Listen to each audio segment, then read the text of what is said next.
so then, you know, same as last time, I'll just be a minute or so while I'm looking for something to talk about, and then we can just hop right into it. So let me take a look. What character we're on? Right here. Okay, so, you know, we'll get started. Attackers incoming. Soldier 76 reporting. Alright, well, first off, dynamite-wise, I'm not sure if we're, I think, do you think you're meaning to get it on the ledge there, or you're trying to get under? No. Okay, so, you know, so just getting used to the dynamite arc then, because we do toss it really high. Don't need to toss it that high. Soldier 76 reporting for duty.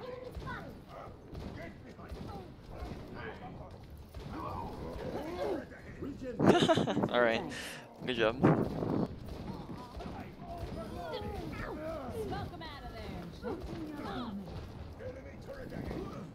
Alright, let's see. I think we do end up standing still for a little bit here. Be careful about standing still. That's just gonna make you an easier target to kill, so just keep your eye out for that. Just because Torb could have two-tapped you there if he was paying attention. I also feel like my Ashe sense is higher than my other characters. Have you checked to make sure it's not? I have it still. I put it to 30, like I have on Widow.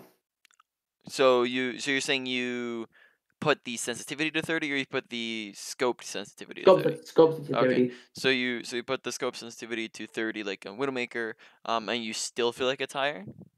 Yes. Is what you're saying?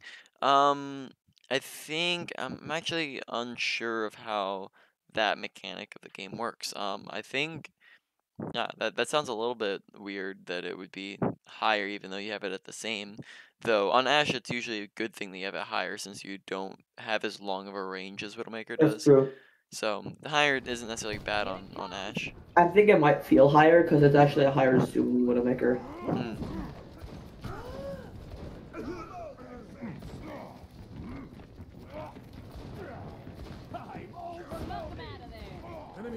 Yeah, working on Dynamite seems like one of the first things to take a look at, because so far we haven't landed any of them. Like that one just, you know, wasn't even in the general direction. Plus, make sure with Dynamite they were going for like the biggest group possible because it's AoE damage. So like, for example, the 3 on the left would be much better than a solo Torb. So I'd be looking at those guys here, right, to get most group damage in.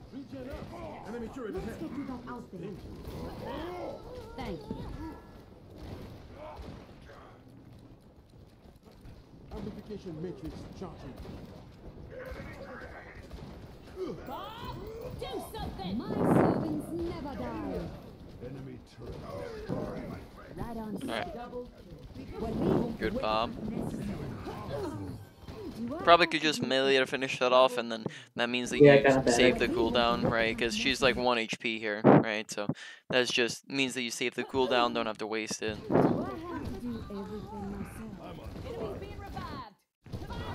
Okay, nice dynamite. Overall, not much going on so far. We're pretty much rolling them. Yeah, I feel Ashe is really good right now.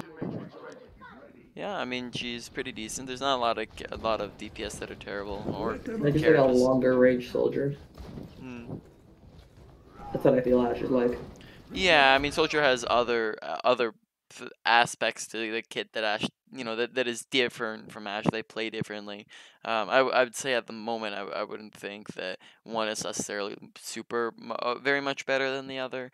But yeah, I mean definitely it depends on what place I'm trying to go for. Here again noting that we're basically standing still. Yeah, and then that leads to the headshot. So typically you're not going to want to stand still. There's select situations where you can, such as when you're dynamiting. Usually it's a good idea to stand still, but not if people are staring at you. Never stand still if somebody's staring at you, right? But you can, a lot of times you can stand still when dynamiting, and then that makes it easier to hit. You can stand still if you're coming in on a off angle or flank and nobody sees you, or if you're behind a shield. But even then you have to be careful about it because the shield could go down or somebody could get around it. So just be very selective about it, never for too long, and then here we die because we stand still. I still have use for you. Smoke them out of there. Nice dynamite. Tactical visor activated.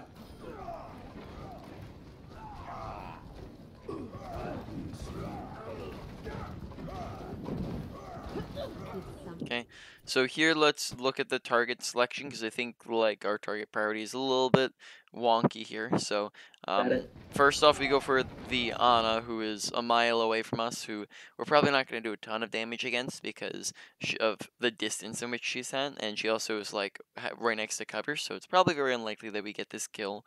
Probably not someone who we want to be looking at. Then we swap to Hanzo, but then we give up on Hanzo pretty fast. We swap to the Torp turret, which is not currently actively doing anything, right? Like, it's not even targeting anyone, it's not in the fight, so taking out Torp turret at the moment isn't really accomplishing very much. And then we also swap our attention over to the Valking Mercy, who is going to be very, very, very difficult to kill, as Valking Mercy has higher movement speed, self-healing, is going to not just be flying around, but also be zooming around when she guardian angels to somebody. So overall, just very, very difficult target to kill. Probably wouldn't attempt to most of the time. Now, you can sometimes, like, you can look to kill her if you have an ultimate that can kill her. You can kill her if she's going for a res. You can do it if she is already low HP or your team's focusing her, but I wouldn't spend too much time trying to focus her down. Someone called for a sequence.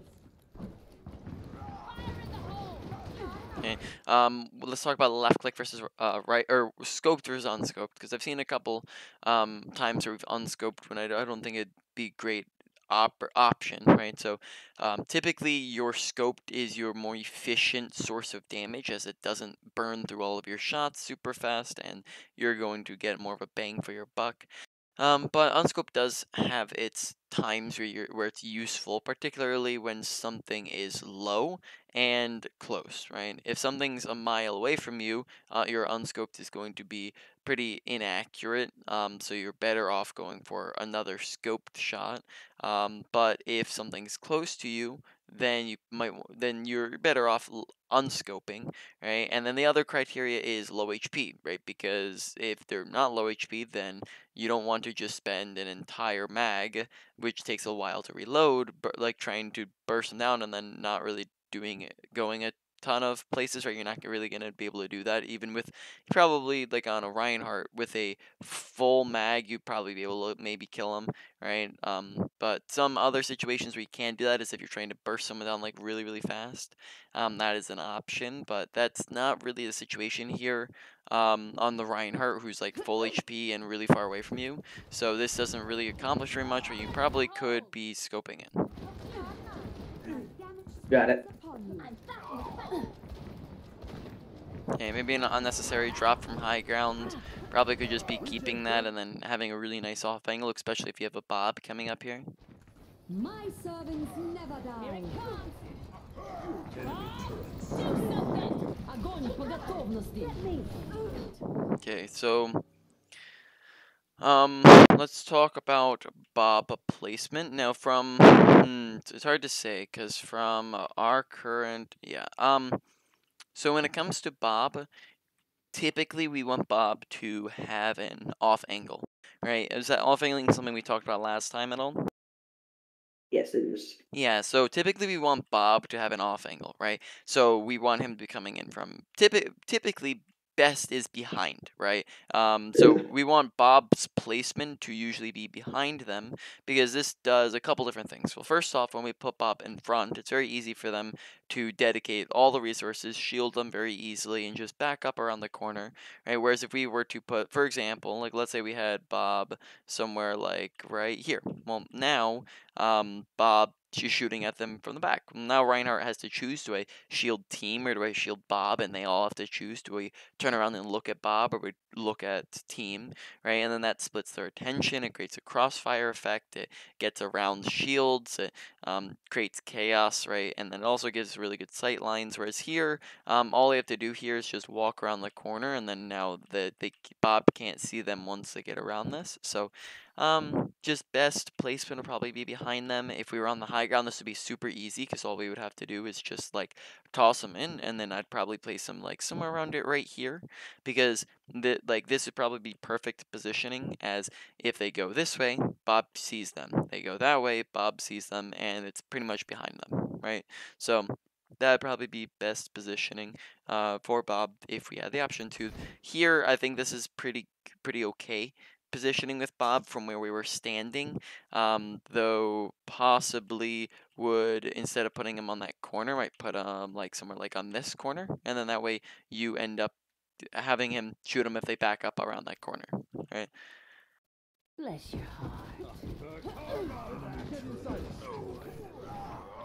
All right, so something I'm not seeing anything of is looking to reload just during any opportunity. Because Ashe reloads like one bullet individually, she has a Yep. very slow overall reload. So from like, if you're comparing it to other characters, right? If you're reloading all 12 bullets, you're reloading insanely slowly.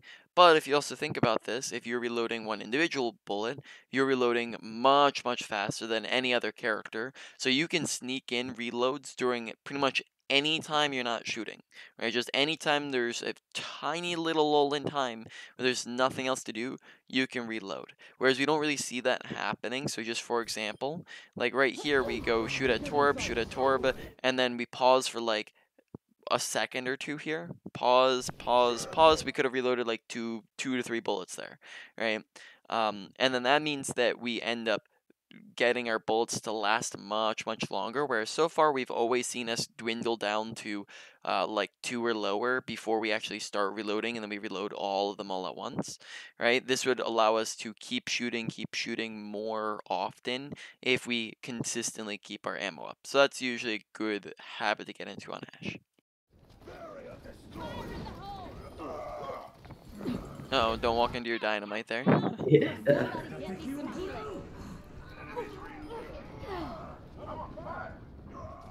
We're gonna pretend this next part doesn't happen.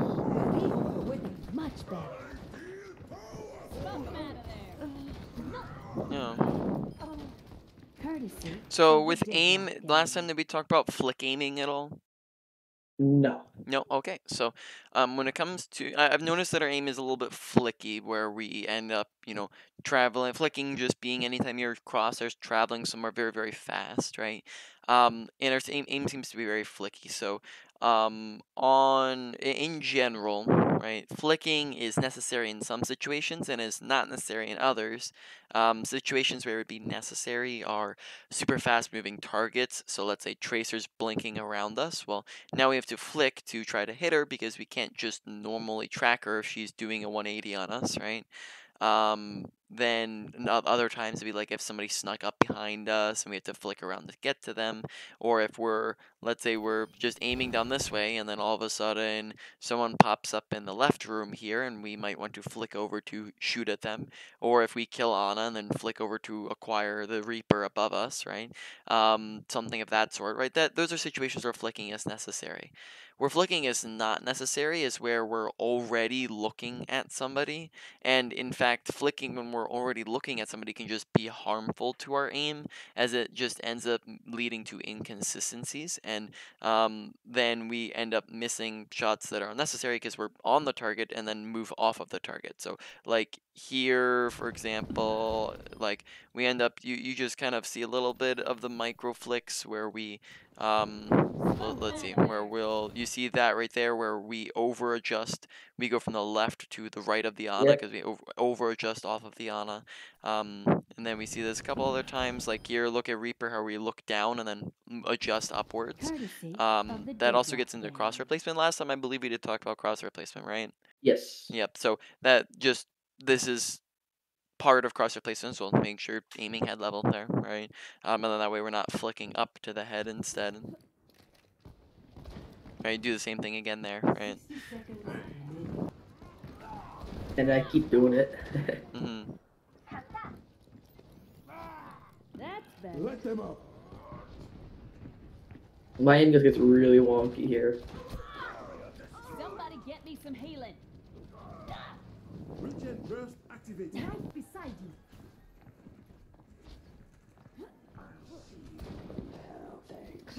I get the Okay, idea. good repositioning. 30 seconds remaining. Full hit. Someone called. What did he expect to accomplish diving a pocketed Ashe? Don't know.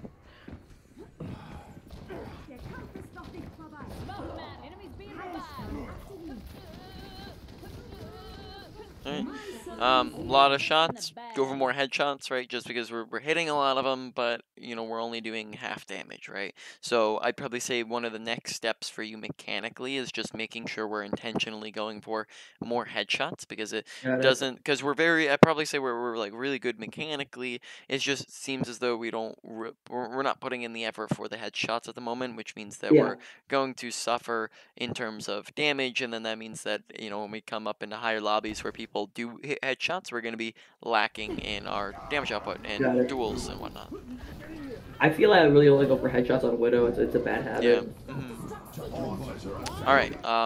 Kind of rolled them to be honest. Not like a whole lot that we did wrong. I think we never died once, and we ended up just getting a bunch of kills every fight. So Yeah, there's a not. lot more mistakes over here on Mm, the hacking side.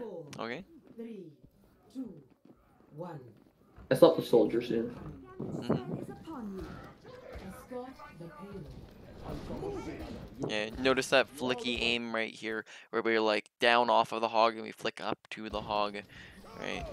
Down off, flick up, right? So that's just flicking, right? Just watching out for that.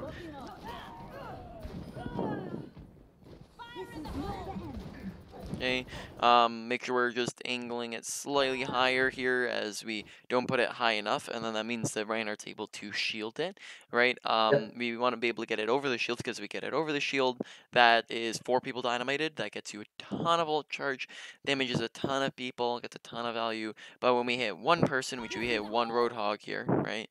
When we get one person, that's, you know, 1/4 of the value, right? And in fact, I'd probably say it's even a little bit less than a fourth because if you damage all those people, then they kind of struggle more, creates more pressure and space and whatnot. So Got it. probably say like you'd be getting almost 5 times the value if you just angled it slightly higher. Got it. Okay. Random look behind. Just keep you don't I heard necessarily. step. You thought you heard steps there. It's Yeah. possible you heard Mercy or something of that sort, or you heard Junkrat Then mines again, exploding. I typically play with music like blaring. Oh, So that's yeah. So I've definitely met people like that. I mean, if you're looking for my advice, I would say that like that would really only ever. I mean, like at the moment you're kind of rolling people, so I mean, it probably doesn't matter at the moment. But once you start getting into places where games actually get difficult, for your skill level, I might recommend getting rid of that because you're going to be missing out on audio awareness if you do have music blaring, and then it can also just act as a distraction. So if you're looking to try hard, then you might want to, actually have audio awareness. So I mean yeah, probably. that one's up to you and on when you want to do that or if you want to do that. I But that'll just turned be. it off on the Havana match. All right, so yeah, let's see. Besides that, that would just be a good time to reload as well. Here we rotate up. All right, so in general, have we discussed fall off damage at all before? No. No, okay, so let's go over that for a little bit. So 6 minutes and 24 seconds. Sorry, one moment. My baby sister just crawled in the room. Be right back. All good.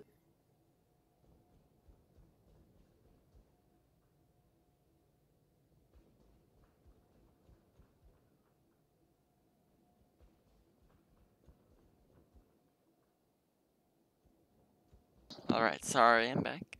All good. So let's see here. So Ashe. My business, my rules. All right, so fall off damage just basically means you do less damage at ranges, and then also you're gonna be less accurate at ranges. So when we are right here, right? We can just do some body shots, and we do one. I guess it's better if we do left clicks here, probably. Poser. All right, to demonstrate. Takes us 1, 2, 3, 4, 5 shots to kill. Or actually, sorry, one more time. We'll do headshots. This will make it easiest, probably. 1, 2, 3 shots to kill. Right. We back up a little bit. Right, 1, 2, 3, 4 shots to kill now, right? So the further back you go, the less damage you're doing, and this gets really extreme at ranges. 1, 2, 3, 4, 5. Oh, 5, 8, 5, 6, 7, right? And then you also see how at this range, even though we can have our crosshair straight at people, our left click is also going to have spread on it, which means that it's not going to necessarily go to the place where we are aiming, which again is talking about don't unscope at super long ranges, right? So now you see how much it takes a lot more shots. And then on top of this, smaller targets are also harder targets to hit, so you're going to be missing more shots. So at this range, you're going to be missing a lot more shots than at this range, right? So Ashe, you have a preferred range. You can play further, but you have a preferred range typically of around, probably say like 15 meters, starting at 15 meters to, let's see, like, probably say capping out at around 35 maybe, right? So like 15 to 35 would be like your preferred range, right? And then so from here we would be doing like oh, sorry, I messed that up. So from here we would still be doing, right, a 1-2 tap headshot, right? So that would be fine, but like once we get past that range, now we're doing 1, 2, 3, 4 shots to kill, right? Which is like we're requiring twice as many shots, right? So keep that to that preferred range within that last game we were in, right? So let's look at our positioning. Welcome to reality. Ready for battle. 624. Right, so first off, like noticing just the range which we're at here is at the moment is probably like at that, probably say at the moment is like we're at like a 30 to 35, but they're about to move a little bit further back, which just puts us out of that range. So we're at like the very, very limits of our range at the moment, and we probably don't want to be this far. And then on top of that, this limits our off-angling potential. So I'd probably say a much, much better angle would just be to come up and get here. Well, now we can just much easier shoot things. We can dynamite probably easier as well. All we have to do is just launch it forwards, and then we can shoot it, and then boom, we've got 4 people. Right, we can also off angle from up here and get around and shoot at people, right? Just much closer off angles and better dynamite angles, right, than when we're sitting all the way back here.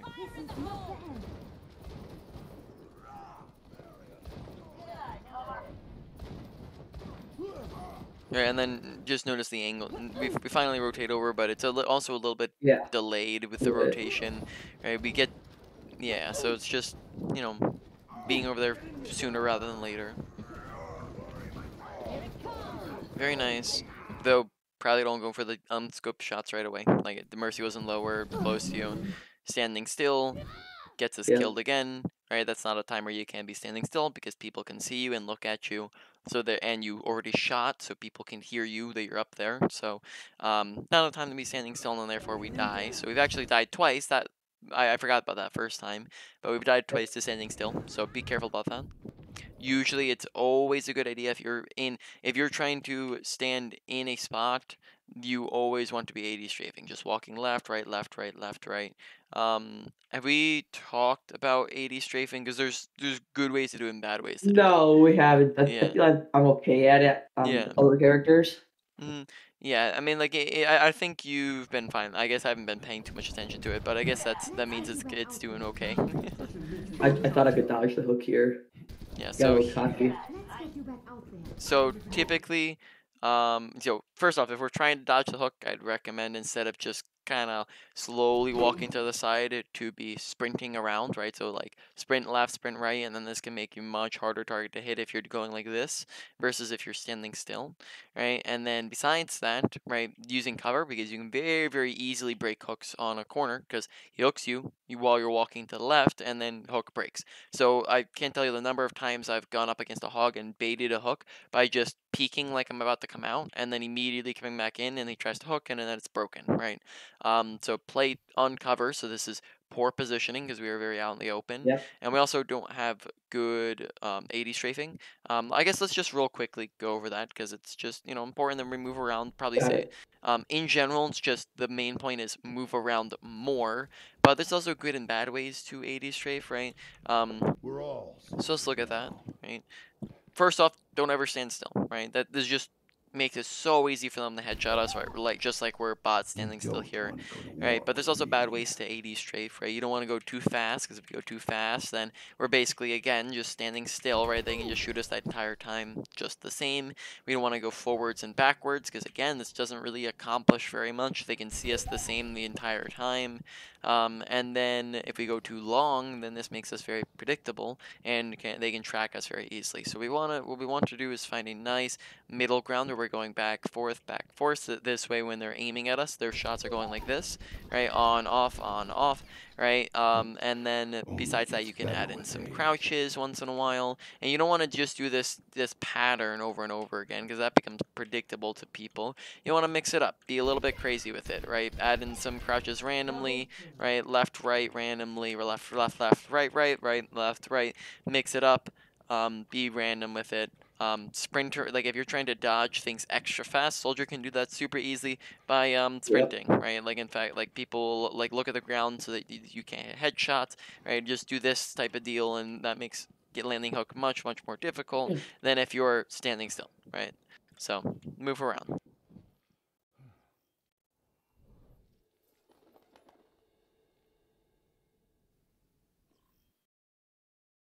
Welcome to reality. Ready for battle. We're all soldiers now. Sure.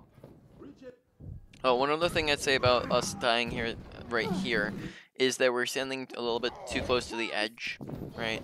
Of just like if you try not to let people see you, back up a little bit more, right? Also probably target priority-wise. Ana would be much better to go for here, being much further out in the open than Mercy, right?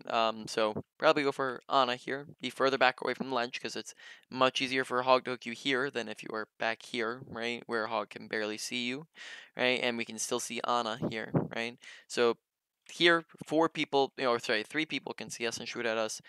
Here, 1 person can see us and shoot at us, right? And we only can shoot at 1 person at a time, so no reason to let everybody see us. Alright, so we actually get pocketed out of that one.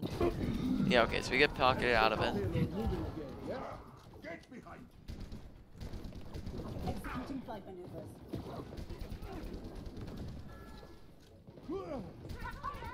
Helden sterben nicht. Okay. I think my tracking has gotten better. Yeah, so here the main problem is our range again, right? Soldiers fall off every Hitscan character has fall off damage, right? So same thing applies here on Soldier, right? Where we're playing at really far, and then therefore we're not doing actually a ton of damage. So here, get closer. There's no reason for us to be that far when we could be like up here, right? Or watching out for Roadhog. Standing still again when Roadhog was like right there and could have hooked us and killed us. Helix, I'm noticing that we're missing a lot of helixes, as well as using them in kind of poor timings. So first off, make sure we're looking to land our helixes. Typically, it's going to be best if when we're aiming a helix, to aim at somebody's feet, not their body, right? If we're aiming at their head or at their body and we miss, Helix goes sailing past them. Whereas if we aim at their feet and we miss, well, now we get AoE splash damage, right? So either way, if we hit their body or their feet, we're doing damage. Whereas if we do this, we end up missing, right?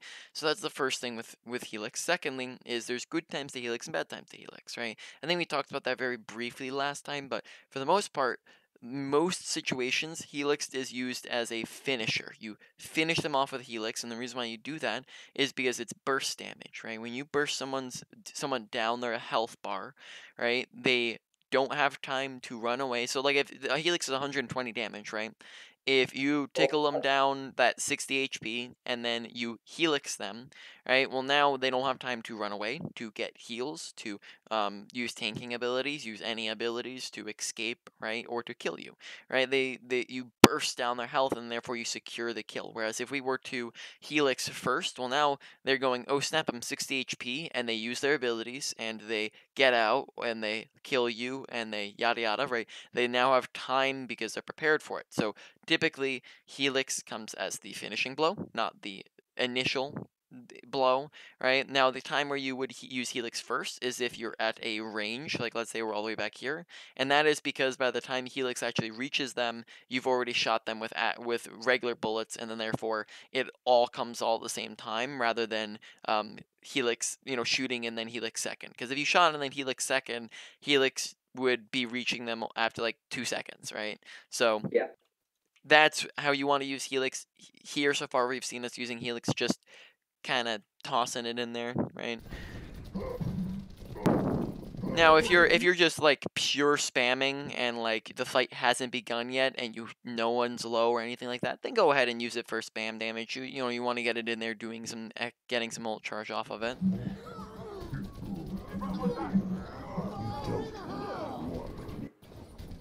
So like here for example, we could have finished to finish off Helix to finish off Hog, and then that would just get a good bang for your buck and do some extra burst damage to finish him down.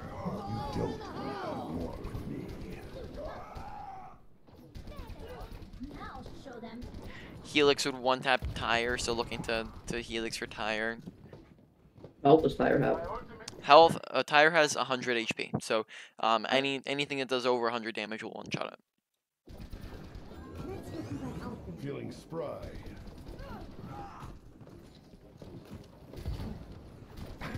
Okay, sitting way too far back, right?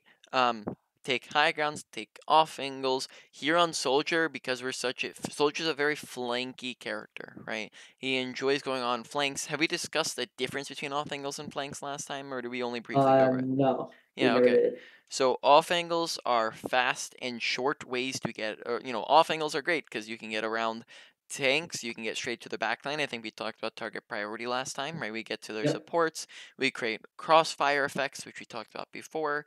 We get a lot of benefits from this. We can get right around shields and tanks and tanking abilities, right? Flanks do the exact same thing, except for an off angle is fast and safe, whereas a flank is longer and or more dangerous, right? So for example, right, being on this high ground might be an off angle, right? But going all the way around here, right, might be a flank, right?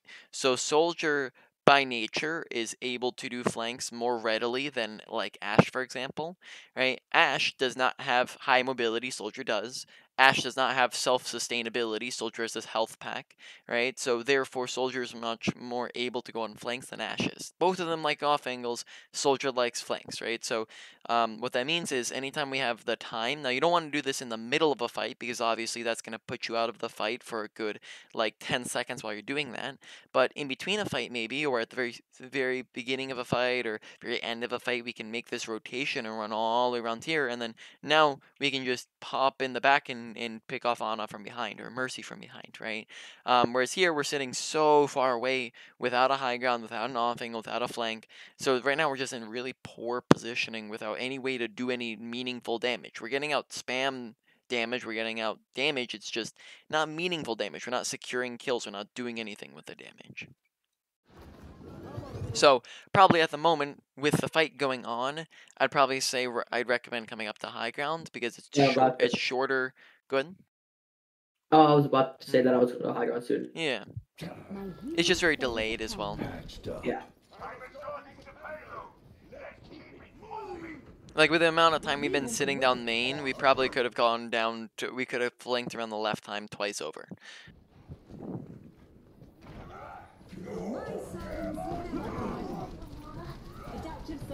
Helix to finish off, right? Don't just Helix when you're out of ammo. You Helix, first off, like I said, you Helix to start off here because of this range, so we would Helix to engage, or once they get a little bit closer, right, on the Mercy here, at this point, Helix one-shots, right? Helix one-shots on Junkrat as well, so here we would just look to Helix, right, the Mercy, and then we wouldn't have to worry about her, right? Good visor timing. Okay, standing still, right, too close to the edge. Right, so we're just standing still, not strafing. I swear, Hook has aim assist or something. No. Could you go back? Could you go back like 2 seconds real quick? Yeah. So sometimes it'll be a little bit off, but that's like with like pretty much everything. Sometimes, right? So here we can look at it. All right. Resistant. Yeah, so that'll happen. Right, that happens with Hanzo arrows. But most projectiles. Yeah. Sometimes that even happens with like hitscan shots. That's just Overwatch being Overwatch and lag and wonky hitboxes. So yeah, it's unfortunate, but we could also have dodged it very easily by not standing still and not Oh, yeah. being this close to the edge. Whereas if we're shooting at Ana, we could be back here and still shooting at Ana. Now Hog can't even see us, right? Good choice. Double kill. Thanks, Doc. Thanks, Doc. Helix will finish off again. Noting that we have not yet once used health pack, right? Make sure we're using health pack more frequently, right? So, typically, right, you can pre health pack when you know you're going to be taking damage, right? If you, for example, are visoring, in this fight, who is it likely that their team is going to start to look at, like on your team? You. So we can assume that we're going to be taking damage in the close future, correct? Yes. And then therefore, it's probably a good idea in most cases to just real quick, right before visoring, plop down a health pack right at your feet. That way you have more sustainability and you can stay alive during your visor. You can also do this when you're popping up on a flank. So if we're just coming up here to the high ground, then we know people are going to be looking at us. We'd plop down health pack and then start shooting. That way we can stay here longer instead of being forced out immediately. Right? So that's just an idea. So far we haven't used it yet, so look to actually utilize the ability. Get out of my way or I'll run you over. I'll take high ground for a sec. Mhm. Yeah. I feel like I could have got the mercy there. Sorry, not mercy, McCree. The payload is approaching. Very nice. Tactical necessity. See, that's a situation where standing still's fine. What are they going to do to you at this range, right? Hog's not going to do nothing. Mercy's not going to do nothing. Echo can do something, but all of her abilities are projectiles, and therefore you can see it coming, right? So here in this situation, this is fine, because you can see nobody's going to do nothing to you, right? And then if they do, then you can move out of the way like Echo here, right? Oh, almost got hooked there. But you can see how that time we were moving around, and therefore it just barely missed us. Okay. Mostly good. A lot of standing still. Couple, other things positioning wise. Let's move on to the next one. Did you want to go over that draw game next? Sure. It's a long one. Actually, no, I think the Havana one was a lot longer, so I think it was like 28 minutes, the Havana one. Oh my. Welcome to Blizzard World. I'm not a fan of Havana. Yeah, it's very, very. I think Havana is. I'm not honestly. I play this game so much, man. There's not many maps that I dislike. I think there's a couple that I like that I like more than others, but I don't know if there's any that I'm like I don't like this map. I don't like all the straightaways on Havana. Yeah. Ready for battle. Feels like it's too easy for Widowmaker. Yep. Definitely is a Widowmaker map. 4, 3, All right. 2, 1. Attackers incoming. Defend objective. I don't think you've seen me play Tracer before, right? I don't know. I don't remember what we went over last time. No, yeah, it was just doing the shoulder. Okay. Let's think, because right side is basically like identical positioning to like if we were left side. Let's like weigh out, right? Over here there's a health pack. Over here there's a health pack, right? And there's another health pack up here, right? So we both have health packs. It's basically the same exact ish positioning. Which side is their team? Probably I guess they have to come through choke. Yeah. I would probably honestly say that you want to be left side rather than the right side. It allows for a much easier getaway, right? Let's say they have some people pushing us. Where do we go from here? We go down. Nowhere really. Yeah. We go down lane and go through the open where they can all shoot at us, right? Or we go down backwards and just push ourselves further into their spawn and away from our team. Whereas left side, this is a much easier disengagement. It's like basically the same thing, except for we can get in here, shoot some stuff, and then we can just immediately disengage back to our team, or we can go this way and get back to our team, right? A lot more options, more health packs, more survivability, and then on top of that, I'd probably say like here, they're not going to have like a single person walk off to the left, right? They're not going to have everybody go down lane and then have one person walk into the left room with you. But that's something that can happen on high grounds, right? Like they might have most of their team go main, and then maybe they have the Genji who wants to go high ground, or maybe Ana decides to wrap around high ground, right? So they might have somebody come around by themselves over here, which isolates them, right? Overall, probably say come over here. You can also have the high ground to drop on them from, right? Like let's say that you don't want to be down here for whatever reason, you can just always come up to the high ground. So a lot more options, more versatility, better angle to be on.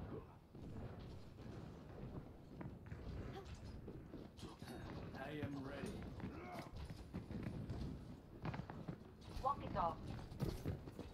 Okay, how does she know we're here? Footsteps. Footsteps. Okay, so to stop her from being able to hear us, don't jump. Jumping is going to be super loud. Crouch, right? When you hold crouch, just muffles your footsteps, makes it hard for people to hear. If you're trying to move faster in, right? So when we're back here, we would like crouch spam, where we'd go crouch on crouch, crouch on crouch. Once we get closer, or let's say we're not trying to rush in, we're just trying to slowly move in, then we can hold crouch till we get up closer. This way, she doesn't hear us. What is Here, Otto's vertical? man, you can jump pretty high, man. Okay, there we disengage very fast. Like Anna's like just pretty isolated by herself here. Like the only person to be able to help her is Genji. And then like we do have a decent amount of survivability. I don't necessarily think that just because Anna sees us that means that we have to immediately disengage, right? Alright. Because we have a better dueling kit than Ana does, right? Like look at that distance between Ana and Genji, right? And Genji doesn't even seem to notice that we're there, right? Genji doesn't even notice us, right? So we would have a really easy job picking off the Ana if we just, shoot her.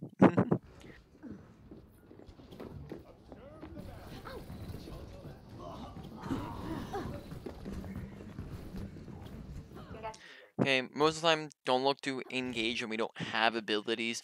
Probably not a good idea to go like super aggressive when we have one blink, right? Alternatively, we can sit where we are right now and shoot at the far for free, without needing to use blinks, and then that way we don't waste them all, right? Because here now we're out of blinks, and we have to disengage. We also, instead of recalling out, we like wait for the blink to come back and then blink out. I'd probably say that's a situation where like if we were at a higher rank, we'd be dead, right? Because we didn't use blink, and then every person on their team would have turned around and looked at you, and they'd kill you, right? So just make sure we're looking to disengage faster. Don't go in without abilities. This is going to hurt. Yeah, we also wrap back around main for not real whole lot of a reason. Tracer as well as Soldier is a very, very flanky, off-angly character. You're not going to be down main most of the game, right? You're going to be down the side most of the game, whereas there we just kind of wrap around main for no reason and then immediately double back, and then it wastes time in a blink, and then we let Mercy get away with the res. Oh, missing just a couple shots Yeah, on Mercy. Let's get away. damage.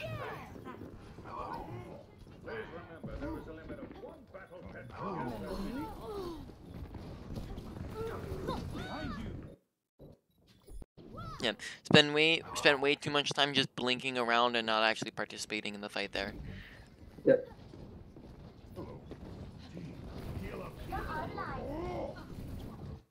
Okay, right now I would be thinking in my head, right? I see like I can hear and see like every single person, and I look at top and I see one person on cart. Who's on cart? Probably their supports in those situations, right? So that, I think you're catching my drift a little bit here, right? Yep. Probably just wrapping around to the right and going and dueling a solo Ana would stop their cart momentum and kill an Ana, and then they have to all double back, which puts them, that makes them give up all of their space that they're creating right now, right? So it gets space for your team, gets a kill, wastes time, and potentially, like, even if they kill you, from the time you stall out, that potentially like is worth an entire fight, right? So just probably going around and wrapping around the cart there is a much better idea than just spamming it down people from main. Ranges so far have been pretty far away from people. Tracer's a much closer range character than even Ashe and Soldier are. Soldier is probably a little bit closer than Ashe, right? So he would be maybe like 10 to 30 meters, right? Somewhere around that. And then the Tracer is going to be much, much closer, where you probably don't want to ever be further than 20 meters, and then if possible, and then your preference range is 10 meters. That is your preference. Like, if possible, you want to be roughly around 10 meters away from somebody, right? Because that is your blink range. It allows you to blink around them, and you can do blink melees and blink pulse bombs. I don't know if you're familiar with those yet, but those are very handy in a lot of situations. This allows you. That's going to be, and then your fall off damage starts. They might have nerfed it a little bit ago, so it might be 12 meters. But I think last time I checked, it was 13 meters away is when you start doing fall off damage. So 10 meters is like your sweet spot, and we just spend a lot of times not at that range here. Ever get that feeling of deja vu? Biotic field activated.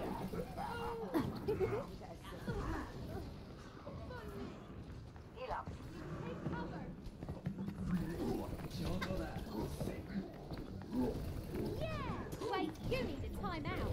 Oh, very nice. Fantastic. Thank you.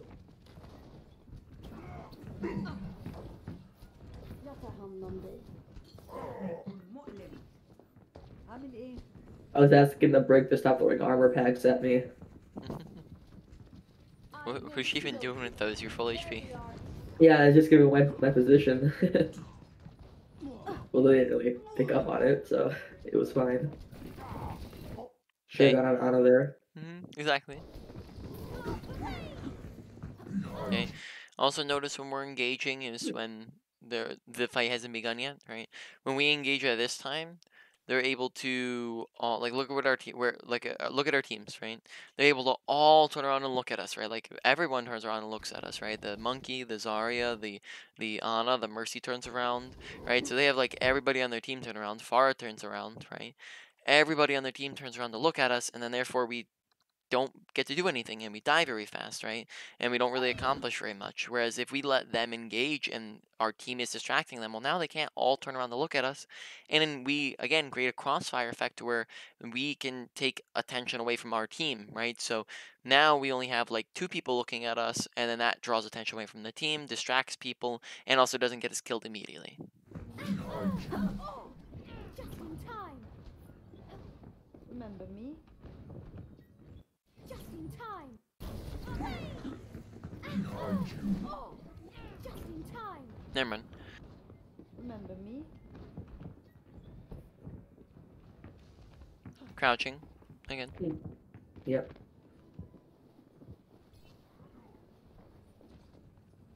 Helden sterben nicht. I was so excited to see that Mercy, and then she died. Here, I think we were actually like a little bit slow on engaging because, like, look at the fight progressing. Like, the fight's happening here, and we're like lagging a little bit behind, but it's not too far behind. Nimm. It-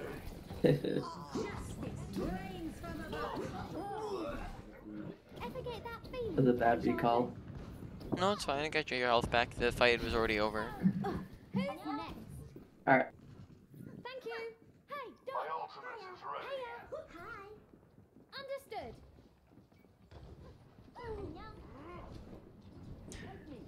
Огонь по готовности. Okay. Thought it was Doomfist. Yeah. So, in a lot of situations here, let's talk a little bit about just Tracer in general. Let's talk about like some blink management, then also playstyle, right, on Tracer. So let's see. On Tracer, your general playstyle is a playstyle of opportunity, or you're an opportunist, right?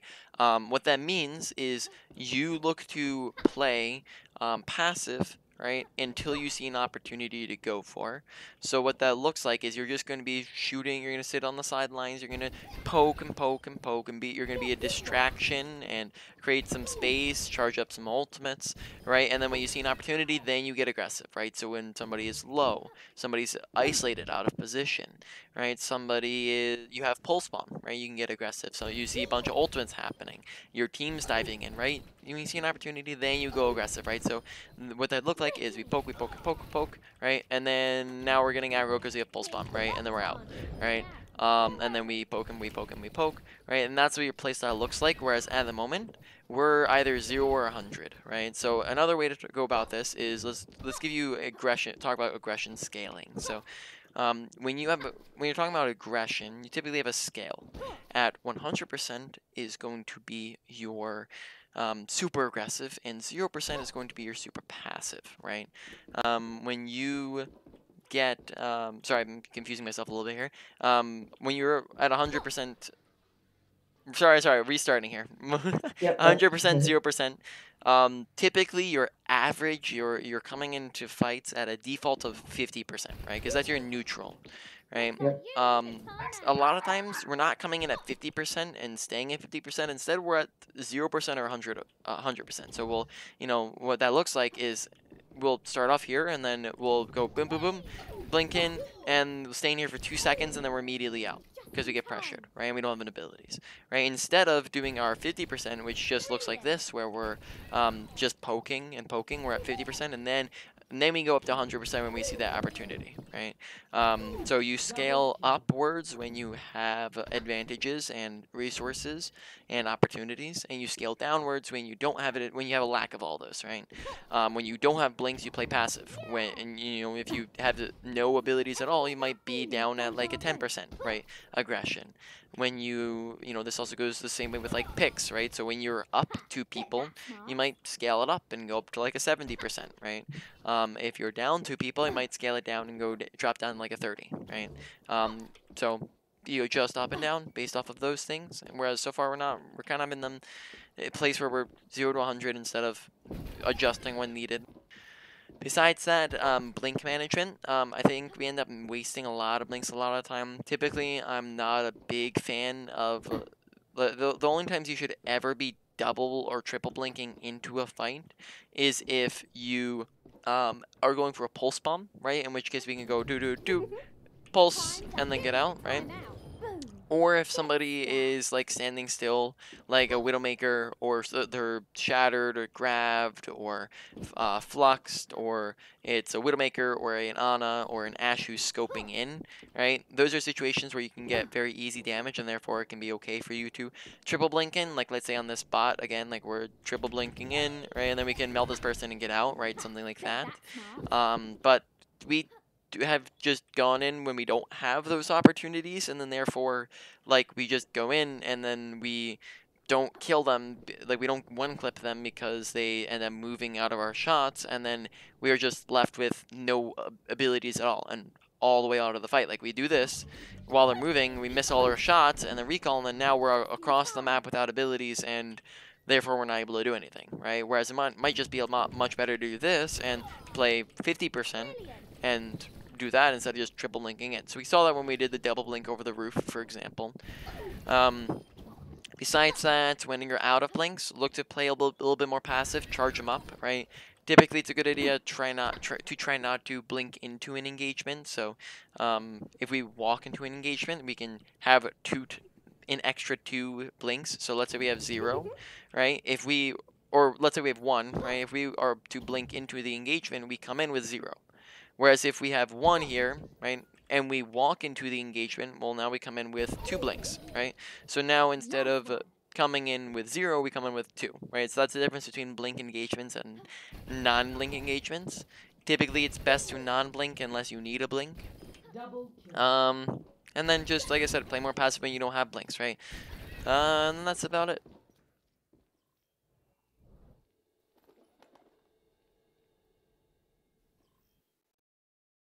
Welcome to reality. Ready for battle. Oh, Oh, wrong one. You're right. yep. What were we on? They're on the bottom. Or I think we're Blizzard World. Yeah, Blizzard World, yeah. Ready for battle. Oh, too far. My tactical. Yeah, about here.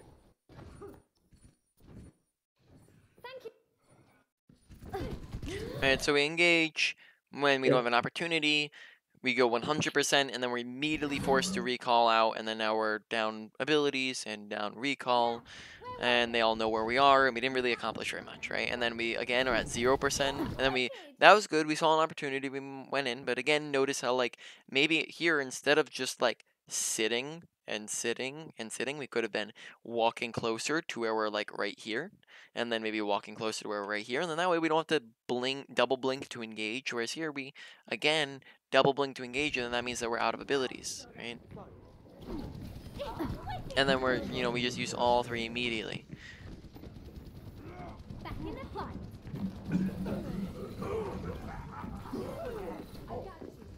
Okay, good crosshair placement immediately, but we do adjust downwards here, so good crosshair placement here, but then notice how when we blink, we end up looking down at our butt. Yeah.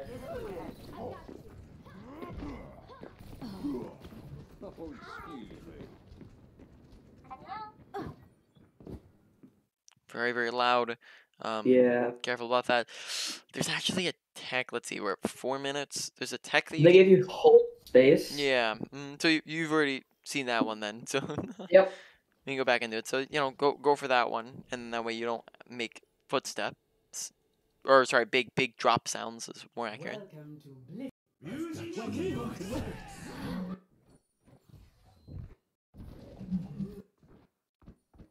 Hi. Back in the fight. Right here. Right. Sorry.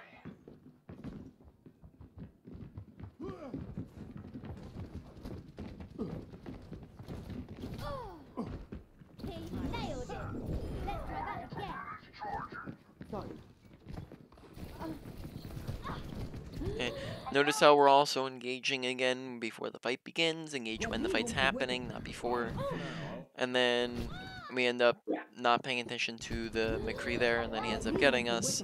I think we also do an extra panic blink here, so we go blink, we're around the corner, and then we blink a third time, right? Which that blink was wasted, right? That's got me killed. They could have blinked in the room.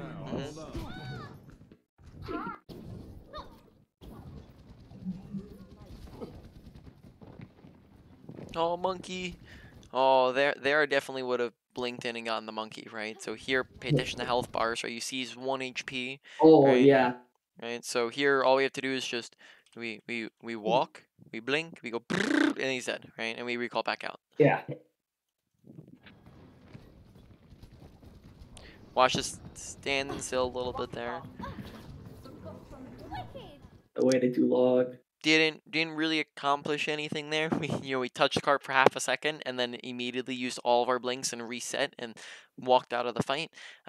Here again, maybe instead of just like sitting here and chilling, maybe what we could have been doing was just like poking a little bit more and sitting a little bit further back, playing for some more sustain and sitting there than hard engaging, right? So this is what we want to be doing. Maybe, yep, here's a good positioning.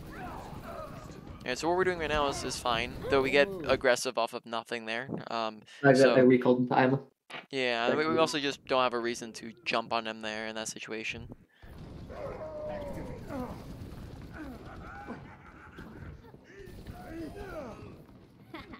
Speed kills. Now I'm kind of stuck here.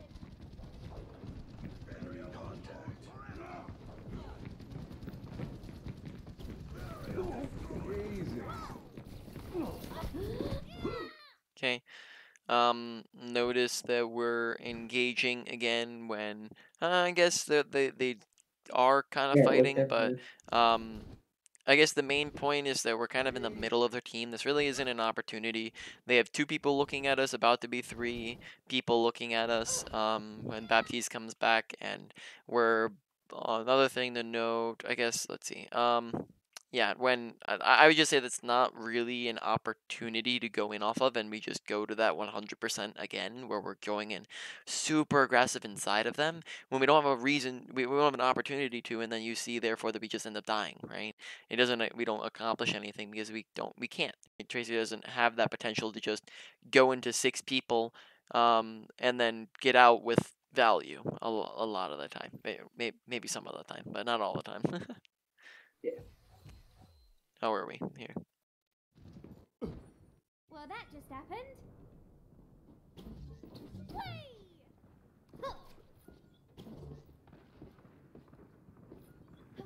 We're gonna go left side, come on left door. A bunch Yeah. of pausing too.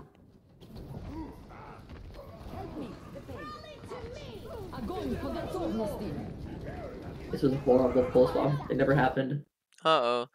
I think we just used one extra blink there. If we blink once here, right? And those are like inside there, of yeah. BAP, right? But then we blink twice, and that's the problem.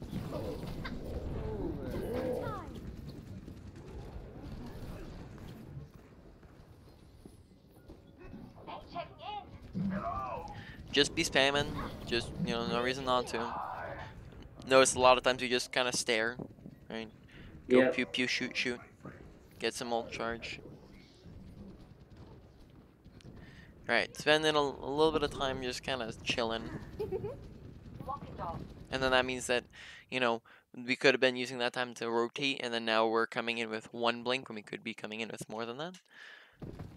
Right, so in this situation maybe, right, it might be a better idea to blink here, and then from here just walk the rest of the way. So we come in with 2 to 3 instead of coming in with 1, Yeah. right?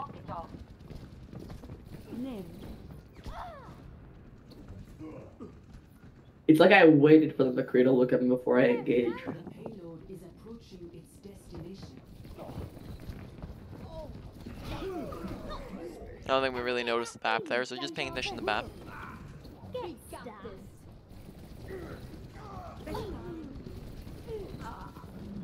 Don't wake somebody up if you know that other people have... Sorry, don't wake somebody up if your team's not ready for it and you don't have super big burst potential, because there's other people on your team who do, right? Roadhog almost landed a hook on Zarya, but we woke her up, right? So notice here, right, how here we woke her up and then that gave her time to bubble, and then Roadhog comes into the hook. That could have just been an easy hook on a sleeping target, right? Or Reinhardt can charge. If you had pulse bomb, then you can go for it, right? Or if your team's ready to melt her with you, then you can. But there we just woke her up way too early, right? And then that lets her get out with full energy.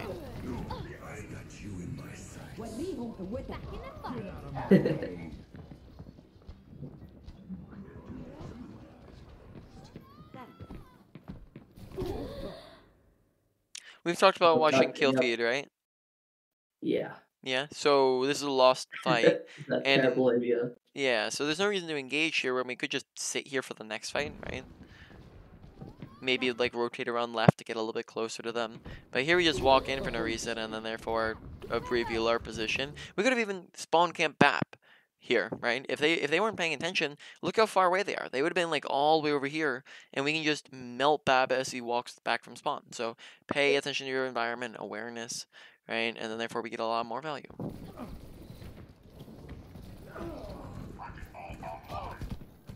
Much better. We also, I think this is just kind of random that we we blink unnecessarily, and then we also blink. I don't know why we kind of like blink in this far close when we could have, like, I don't know, we probably could have maybe like wrapped around left side and like given them some time to stop paying attention to us and then come in from a lot closer. But instead, again, we just decided to close the gap with blinks, and then now we're out of blinks. We grab the health pack, and then maybe instead of like pulsing them, like hiding and pulsing them as they run in the room or something like that, or waiting for blinks to come back, we peek out of the room and then try to blink back through the open. So we just spent this time running through this wide open stretch of space and not shooting at anybody, not pulsing at anybody, and then just letting them free fire at us, right? So not great ideas. Yeah, they get a point. Ready for Okay, the junk right here is the bane of my existence. I get trapped over and over. Yeah. Yep. So we know our team composition dictates playstyle. When we know they're on a junk grab, we want to make sure we're looking at the ground and watching for traps. Oh. I could use some Yep. shields. There we can see the ball coming in, so just watch for the projectile and dodge it. Back in the fight. Yeah. Okay. Notice that it looks like again we're probably gonna be engaging here without blinks. Oh no, wait. Though we're playing outside of our range there, right? This is definitely outside of our 10-meter preferred range or 13 meters like fall off distance, right? Would it have been better to go high ground here? Yep. Right. Yeah. That's within 10 Could have meters. gotten Junkrat easily. Or even just poked at their tanks or something like that, right? Very, very easy.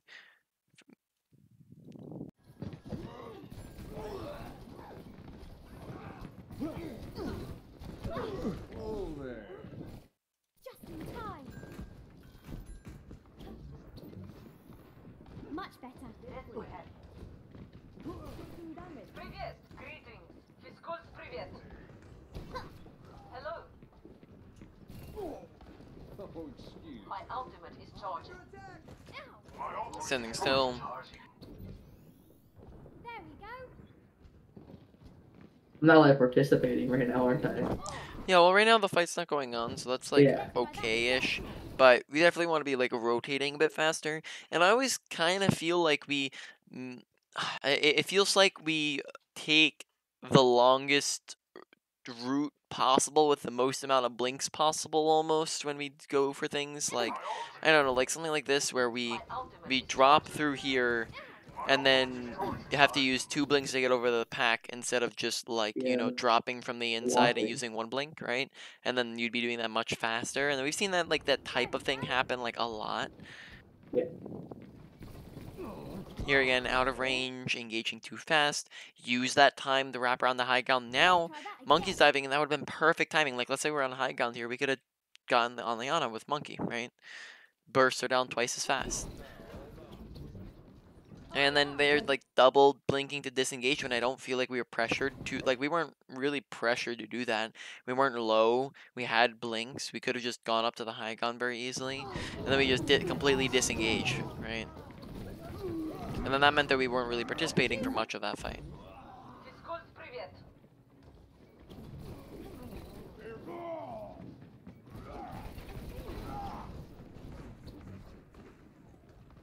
Hey, Doc. Get back!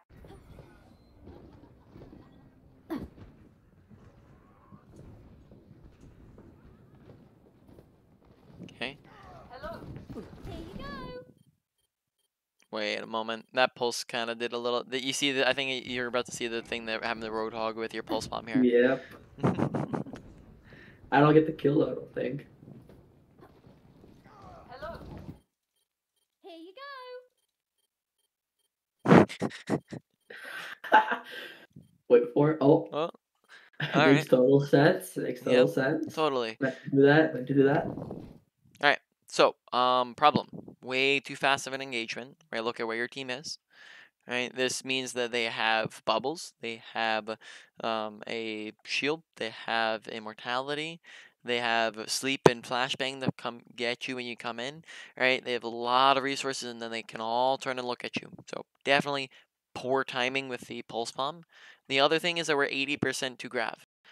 Probably best that we, at this point, wait for Graph, because Graph Pulse is a very, very powerful combo, right? It groups them all up in this tiny little ball, and then you can get a big Pulse Bomb that kills everybody inside of it, right? So if you see that you're 80% to Grav, don't pulse by yourself. Wait for it. Let Genji ult by himself, right? And then that way you can get a big old fat pulse. Besides that, if you're not already, press tab in between every single fight. That'll let you know that you actually have a grab here, right? If you're pressing tab and paying attention to it, that also lets you know if anybody's swapping characters. Now, where were we? Okay, finally take high ground. Very nice. They're going for it still. Well, Nice yeah, tire. I can get that feeling of deja vu. Fight at its will.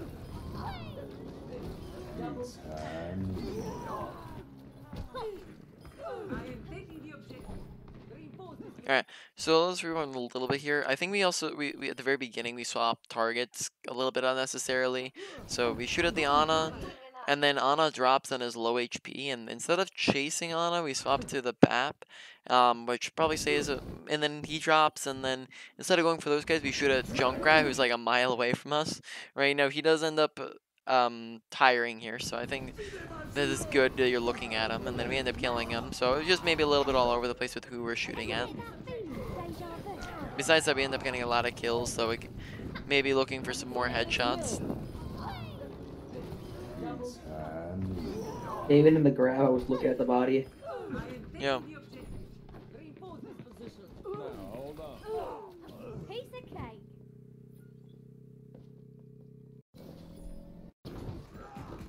Okay, very nice. We got a bunch of kills there. Физкульт, привет. Hello. Okay, so let's see, where the heck is it? I believe I always stinking forget where it is every time that you can climb up it. It's right behind me actually, I'm pretty sure. Yeah, is it? I don't think it's right here. I think it. Oh man, I always forget which direction it is from this side. I only know I think because of actually, two rollouts. I actually think it might be over here on this leg, possibly. Alright. Right, jumping up it. It's somewhere. There's somewhere on this side where you can climb up it. You can also do this on the other side, climb up this leg very easily, and then that would be much more efficient than trying to. And we can come at them from a high ground, which I think last time we talked about high ground advantages. Yeah. Yep. Yeah, and then it wouldn't require us to use 2 blinks to get around to him. Физкульт, привет. Hello. Greetings. Escorting the Very nice. Oh. Физкульт, привет. Ooh. Unfortunate. If only I looked down.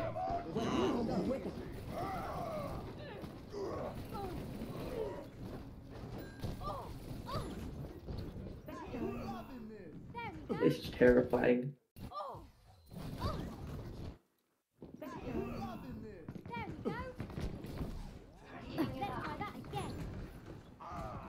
Look Not across even close. look at cross replacement a little bit just for pre-aiming Yep. purposes of like look at where our camera's angles at right here. Right? Look at what we're looking Far at. away from the stairs, yeah. Right?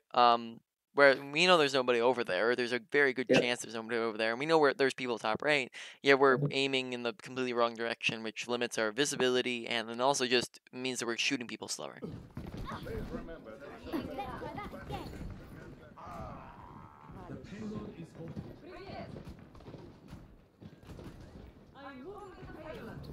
Okay, once again, use that time to rotate. Don't just kind of chill there.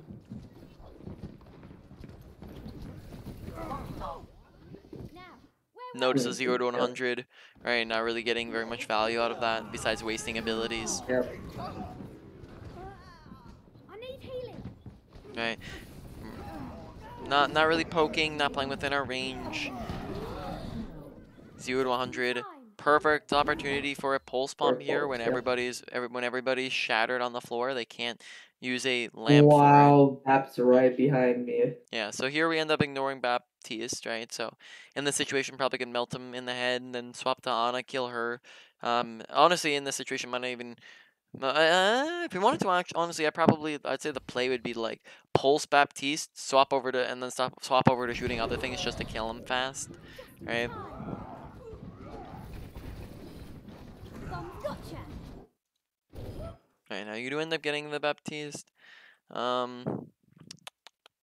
at this point it's questionable as if you're able to do anything here after that. Nothing really. I just shoot it right for ult charge, I guess.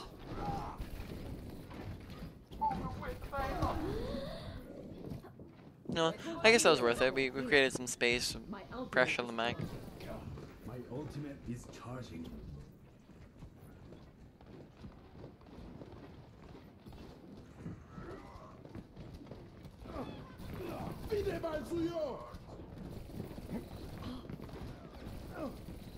Fire at will!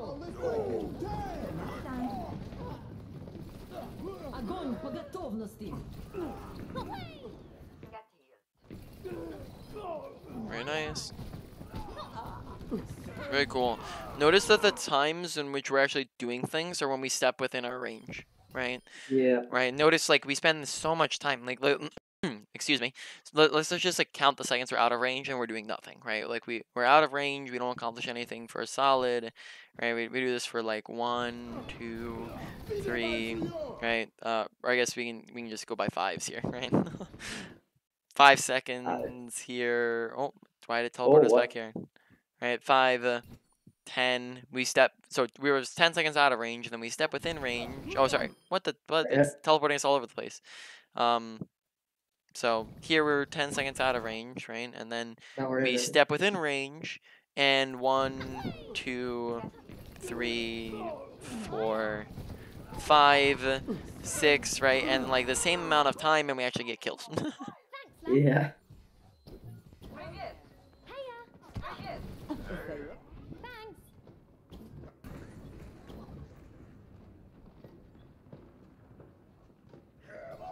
Walk it off.